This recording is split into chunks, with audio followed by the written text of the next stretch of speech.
से झूम उठे। बुद्ध महासभा के लोग, पंडित रेवराम जी कवाड़े, जनरल सेक्रेटरी वामन राव जी गोड़ बोले, यह अपने कार्य के अंदर इन्होंने अपना कार्य शुरू कर दिया। समता सैनिक दल के जनरल सेक्रेटरी आर पटेल, इन्होंने कमांडर लोगों को बुलाकर एक सभा ली।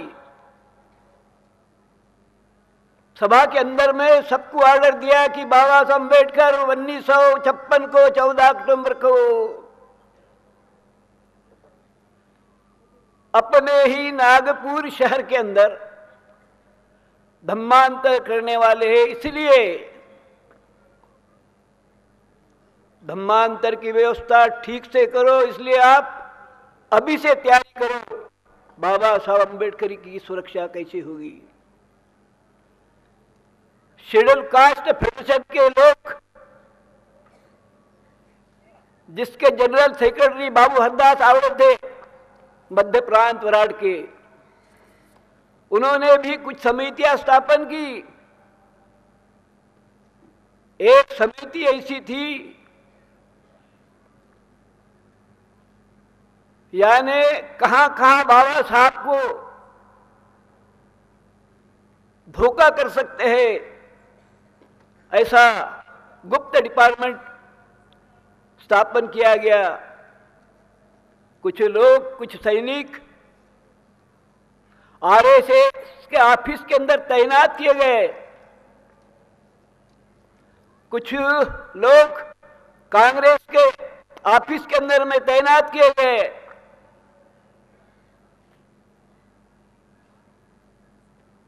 खरे के बंगले के ऊपर में भी कुछ लोग थे, जहां जहां शक था वहां वहां लोग तैनात कर दिए गए थे कि कौन क्या कर रहा है। कोई बाबा साहब अम्बेडकर को मारने के विरोधी प्लान तो नहीं कर रहा। मुझे भी एक जगह ड्यूटी दी गई थी, मैं स्वतंत्र मजदूर पक्ष के ऑफिस में तैनात था। कौन आता है, कौन जाता है, ये देखता था। जहां पे भी कुछ शक की बात हो गई तो हमारे ऊपर के आदमी श्रीकांत जी जो डोगरे थे, उनकी वे खबर दिया करते थे।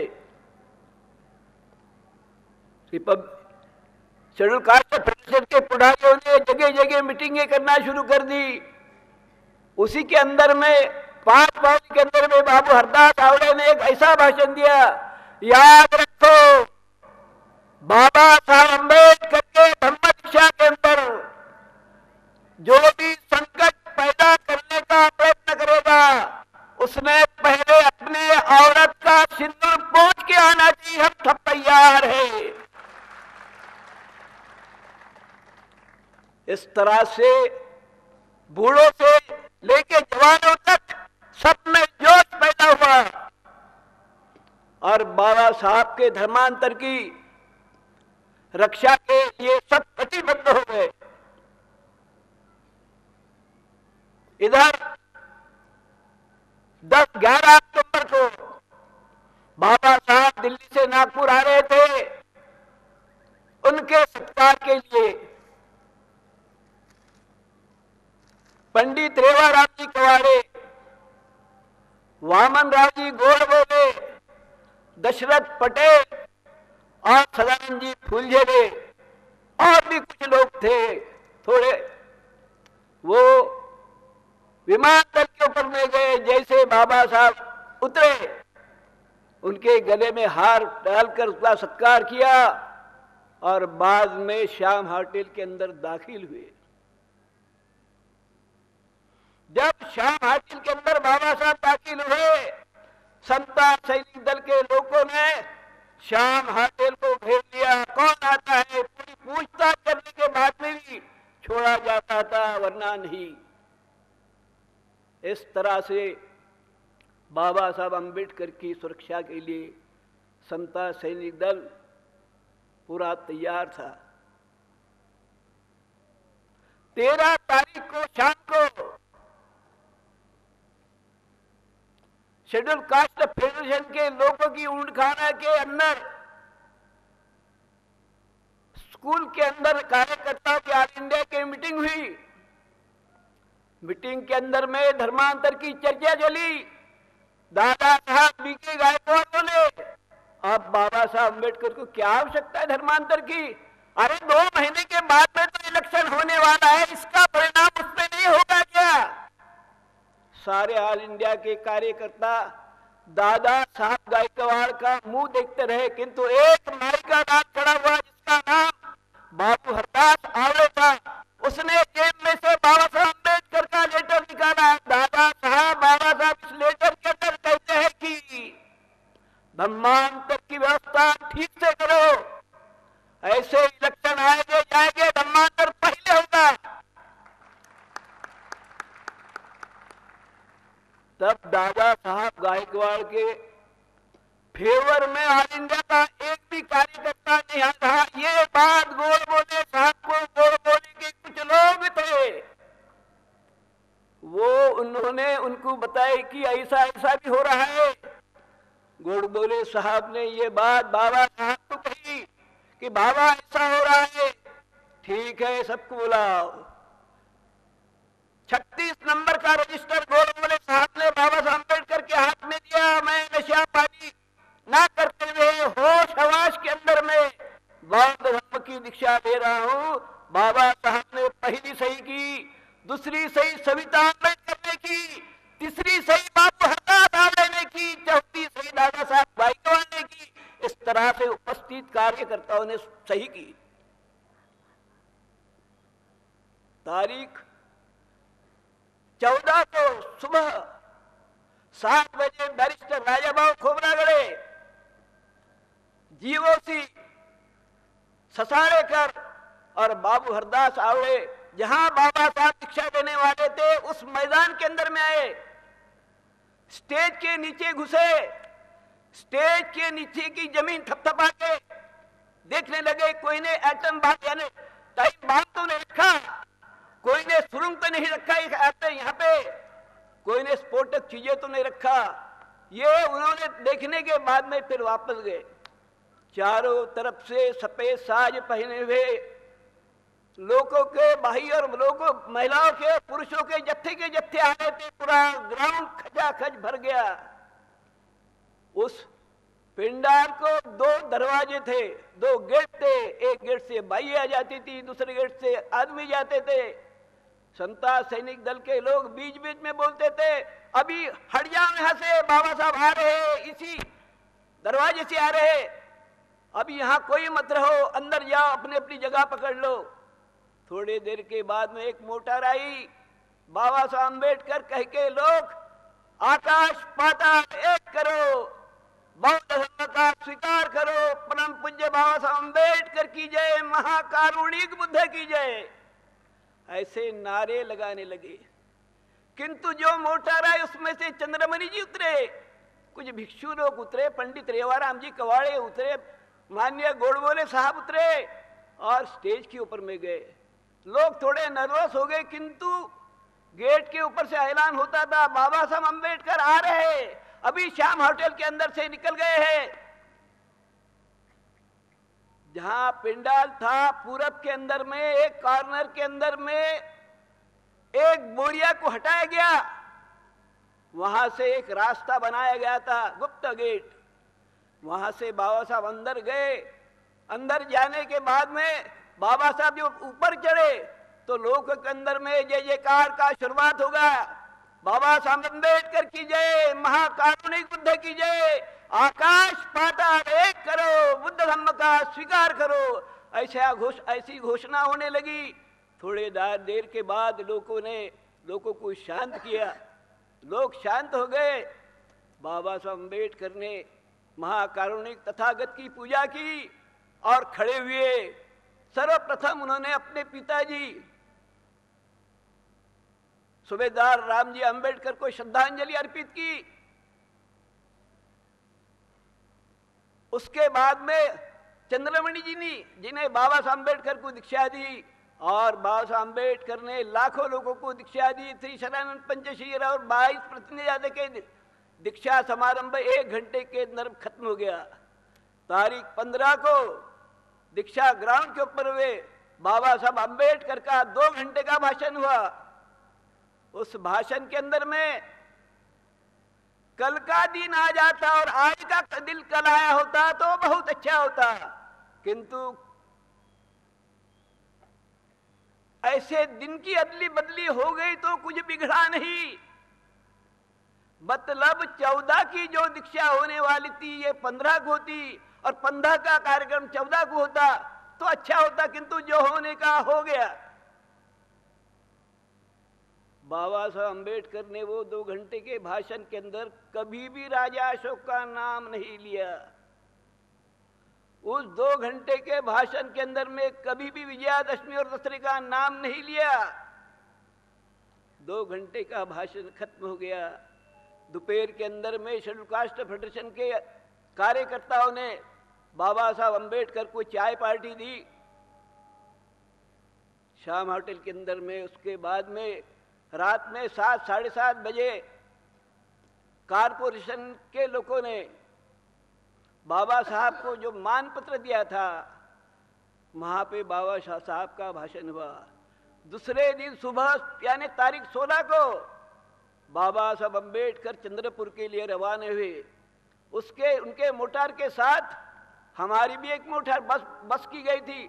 उसके अंदर में हम 33 लोग थे, नागपुर के 27-28 लोग थे, जो कि जान को जान देने वाले थे, कभी पीछे हटने वाले में से नहीं थे। डॉक्टर यानी भीमराव आगम पहलवान थे अमरावती से, खंडारे वकील थे, यवतमाल थे, बालाराम जी टेम्भुर ने थे, जनपदकर गुरुजी थे, अकोला से केरुबुआ गायकवाड़ थे, डॉक्टर मानकी करते नरवाड़े पहलवान थे। इस तरह से नागपुर के और थोड़े बहुत विदर्भ के कार्यकर्ता बाबा साहब के साथ में चंद्रपुर गए। हम लोगों ने जैसी 5 साढ़े 5 बजे डाक बंगला के अंदर में बाबा साहब ठहरे, सारे दल के लोगों ने बाबा साहब अम्बेडकर के बंगले को डाक बंगले को घेर लिया। 7 साढ़े 7 बजे बाबा साहब अम्बेडकर दीक्षा भूमि पे गए, किंतु वातावरण बहुत ही गंदा था। वहां पे चींटियां थी परवाली, वहां दीमक थी, काले कीड़े थे, वो झड़ पे मार मार के मर के वो बढ़ते थे, नीचे गिरते थे, किंतु आदमी भाषण नहीं कर सकता था। तो भी बाबा साहब अम्बेडकर ने त्रिशरण पंचशील और 22 प्रतिज्ञा दे के दीक्षा समारंभ खत्म किया और बाबा साहब मोटर के अंदर बैठ के निकल गए। हम दौड़ते गए, हम सब में छोटे थे, हमारी उम्र उस वक्त 22 साल की थी।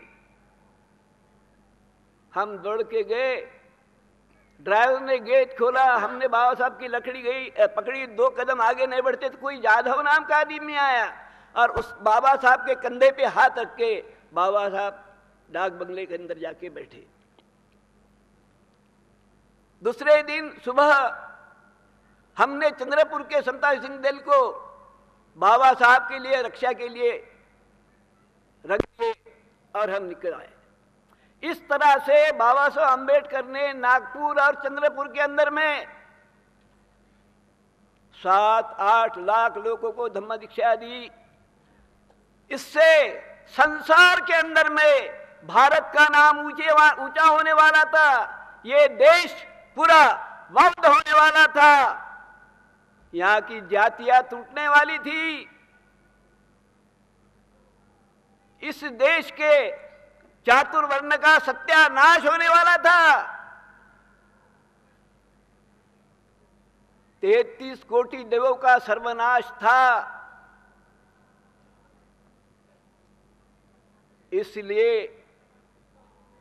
ब्राह्मण को मनवादियों को लगा कि अपने गुलाम अपने हाथ से जाएंगे।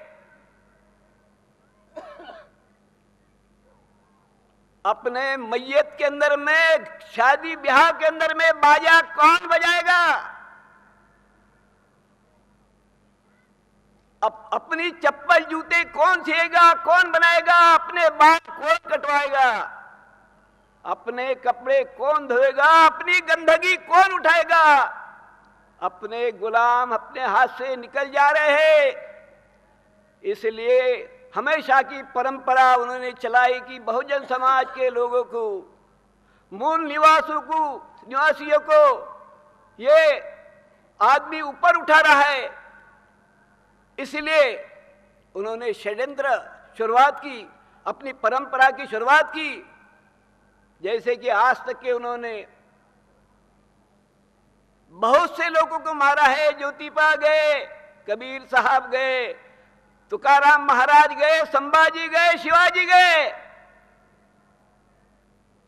जो जो बहुजन समाज को, मूल निवासियों को ऊपर लाने का प्रयत्न करते थे, उनका खात्मा इन लोगों ने किया और हम ताकते रहे, आज तक उनकी गुलामी सहते रहे। 4 तारीख की बात है। 4 तारीख को दिसंबर के बाबा साहब अंबेडकर के कोठी के ऊपर में उनके ससुर 1.5 साल से रहते थे। उनके साले 1.5 महीने से रहते थे। एकाएक साला, ससुर और श्यामू जाधव नाम का लड़का गायब हो गए। उसके बाद 5 दिसंबर को कुछ जैन मुनि बाबा साहब अंबेडकर से चर्चा करने के लिए आए थे। बुद्ध धम्म और यानी जैनों के ऊपर में चर्चा थी। उसी चर्चा के अंदर में डॉक्टर मालवणकर निकल गए मुंबई के अंदर प्लेन से। नानक चंद रत्तू बेचारे 2 दिन से वही थे बंगले के ऊपर। इसीलिए बाबा साहब को उन्होंने बोला मुझे भी जाने दो। बाबा साहब ने उनको बोला कि जाओ। सिर्फ सुदामा गंगावने और सविता अंबेडकर, ये 2 ही लोग थे। हमेशा की तरह बाबा साहब को सविता अंबेडकर इंश्योरेंस का इंजेक्शन देती थी।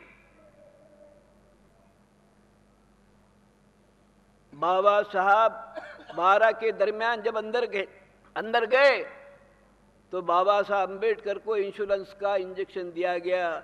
हो सकता है उसका प्रमाण ज्यादा होगा तो भी आदमी मर सकता है। और बाबा साहब अंबेडकर हो सकता है उसी बात से तड़प रहे थे। तब इसने गला दबाया। ऐसा शमशेर वाला कहता है, अरे कैकाली छोड़, मेरे लोगों का क्या होगा? मैंने उनको गंधे नाली से उठा के ऊपर तक के लाया हूं। तू मेरा ऐसा गला दबा के मुझे क्यों मार रही है? बाद में आवाज बंद हो गया।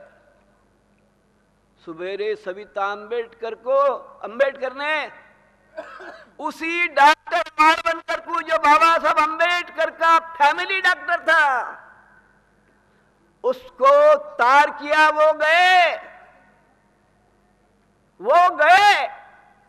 ये डॉक्टर, ये मनुवादी डॉक्टर पीपल एजुकेशन सोसाइटी के लोगों के पास में गया और उनके अध्यक्ष को बोलने लगा कि बाबा साहब अंबेडकर करके ट्रीटमेंट का मुझे पैसा होना। उन्होंने बोला बाबा साहब अंबेडकर की तबीयत कैसी है? बहुत ही अच्छी है। उसी दिन सुबह सविता अंबेडकर ने सुदामा गंगावने को कहा, बॉय साहब को चाय ले जाओ। जब गंगावने बाबा साहब को सुदामा चाय लेके गया, बाबा साहब का मृत्यु हो चुका था। गंगावने बोला, बाबा साहब तुमको छोड़ के आ गए हो। और बेहोश हो गया। थोड़े देर में होश आया। सविता अंबेडकर के बोलती है, सुदामा तू नानक चंद रत्तू को बुला के ला। सुदामा ने नानक चंद रत्तू को बुला के लाया। सविता अंबेडकर बीच दरवाजे के अंदर खड़ी हो गई और बोलती है, नानक चंद तू ऐसा बोल, मेरे सामने बाबा साहब अंबेडकर का मृत्यु हुआ है। नानक चंद रत्तू बोला, कमीनी, तुझे क्या मिला मेरे बाबा को मारने के बाद? तब नानक चंद रत्तू ने पंडित नेहरू को, बाबा साहब के बड़े बड़े कार्यकर्ताओं को खबर दी। सारे दिल्ली के लोग अंतिम दर्शन लेने के लिए बाबा साहब के आ रहे थे, छाती पीटते थे, आंसू बहाते थे। बाबा तुम नहीं जाने वाले थे, कैसे गए? ये षड्यंत्र है, ये धोखा है। इस तरह से बाबा साहब का दर्शन लेने के लोग जाते थे। सविता अम्बेडकर बोलती थी कि बाबा साहब के शव को सारनाथ ले जाओ। वहां के लोगों ने बोला कि नहीं, ऐसा हो नहीं सकता, बाबा साहब का शव बंबई ही जाएगा। और बाबा साहब का शव जब बंबई ले गए, लाखों जनता थी वहां पे। बाबा कैसे गए तुम? बाबा तुम जा नहीं सकते थे, धोखा है, ये षड्यंत्र है। छाती पीट पीट के रोते थे, जमीन पे ऐसे लोटपोट होते थे। कोई ने सर पट पट के अपने सर को फोड़ दिया। अब हमारा क्या होगा बाबा साहब? अब हमारा क्या हो गया? ऐसा हो नहीं सकता, तुम इतने जल्दी नहीं जा सकते। उसके बाद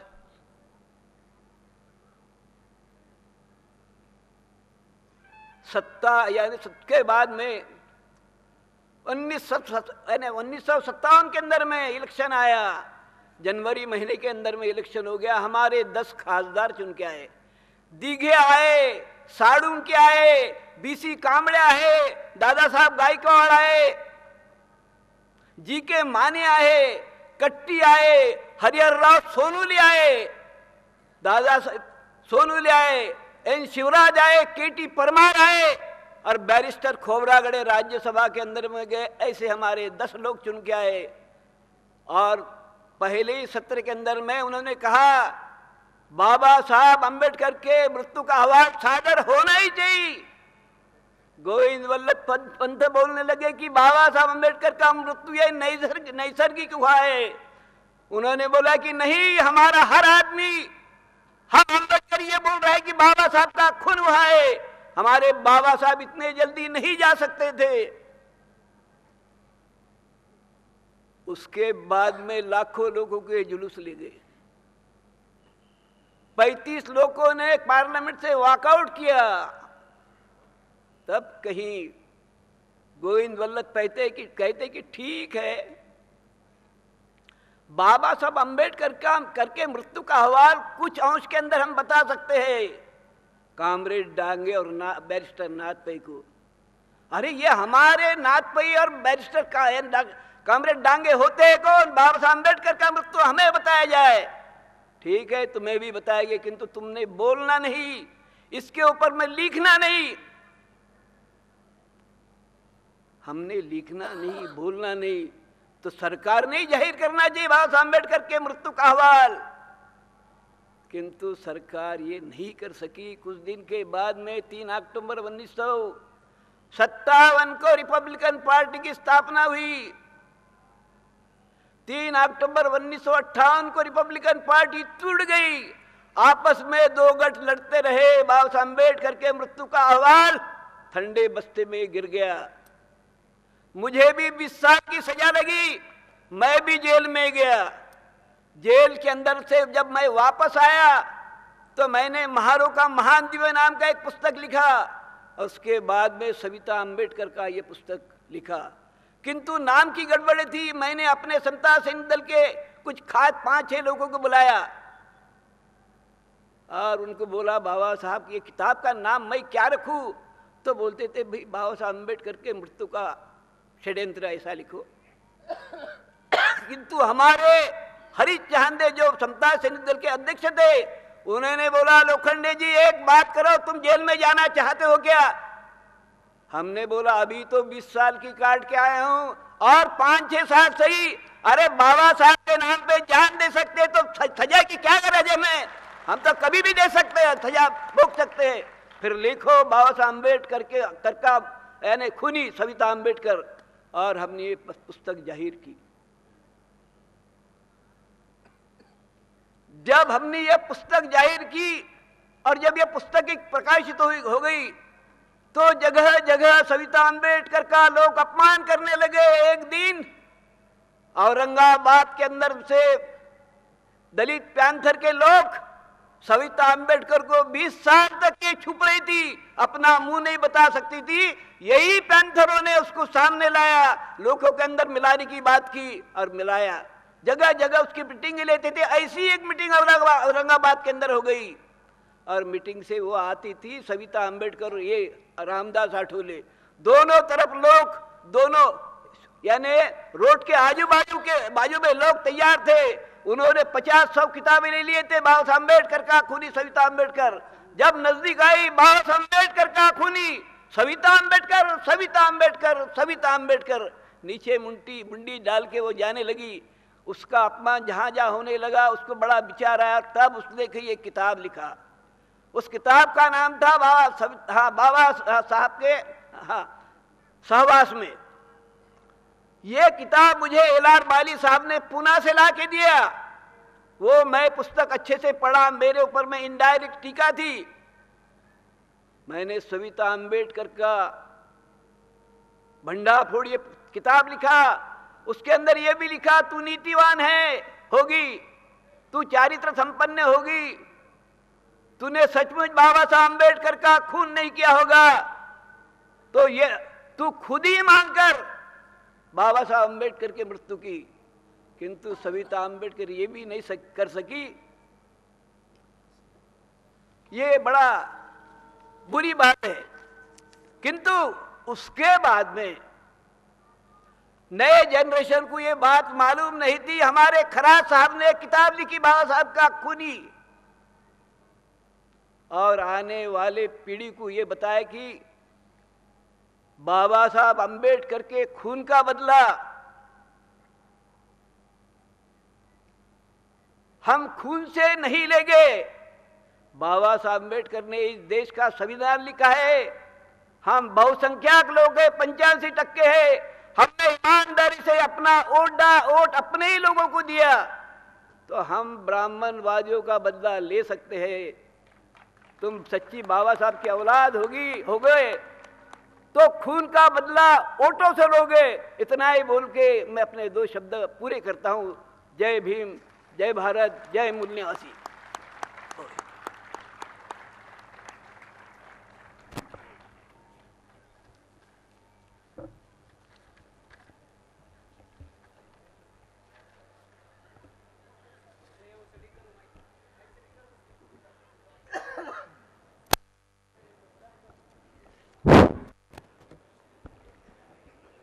इस